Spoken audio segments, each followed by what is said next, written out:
Two teachers. Two totally different environments. Their common ground, the subject they teach, English. Can a mainstream teacher learn a thing or two from their unconventional counterpart? And could a spell behind bars help them in the classroom? Jackie Hewitt-Main teaches literacy to inmates at Chelmsford Prison. Her own personal struggle motivated her to develop a unique teaching style. Ideas like thinking of toothpaste and thinking of soap, you know, it's really crazy, but it is actually, it's working. You can see it's working. Right, give us your vowels in that. Jackie. Right, OK, and then give me your vowel. What's your vowel? Give me your letters of your vowel. A. Right.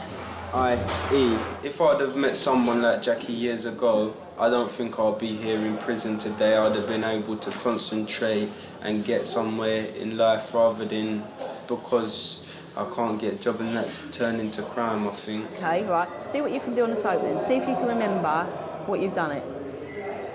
Since Jackie's been working with the prisoners, those concerned have certainly changed quite a lot. So big capital R? You can see a huge difference in how they actually complete their sentence. They're much calmer, their frustration levels are much less, which results in them being happier prisoners and less problematic on the wing. Jackie, you're mad, definitely. I was absolutely horrified at the amount of prisoners that you get in here, that the problems they've had at school, and the fact that they were expelled at 13 or 14, and that's where their education basically ended. I can't believe in this day and age that so many people leaving school not being able to read and write, and they're embarrassed about it. They can't fill in forms so that they are for jobs or for benefits. So I feel in the end that this causes them to offend. I think that's the majority of the problems, that their educational needs have not been met. And I think people have been scared of the prisoners themselves to say, oh, you might be dyslexic, because they do generally have anger management problems.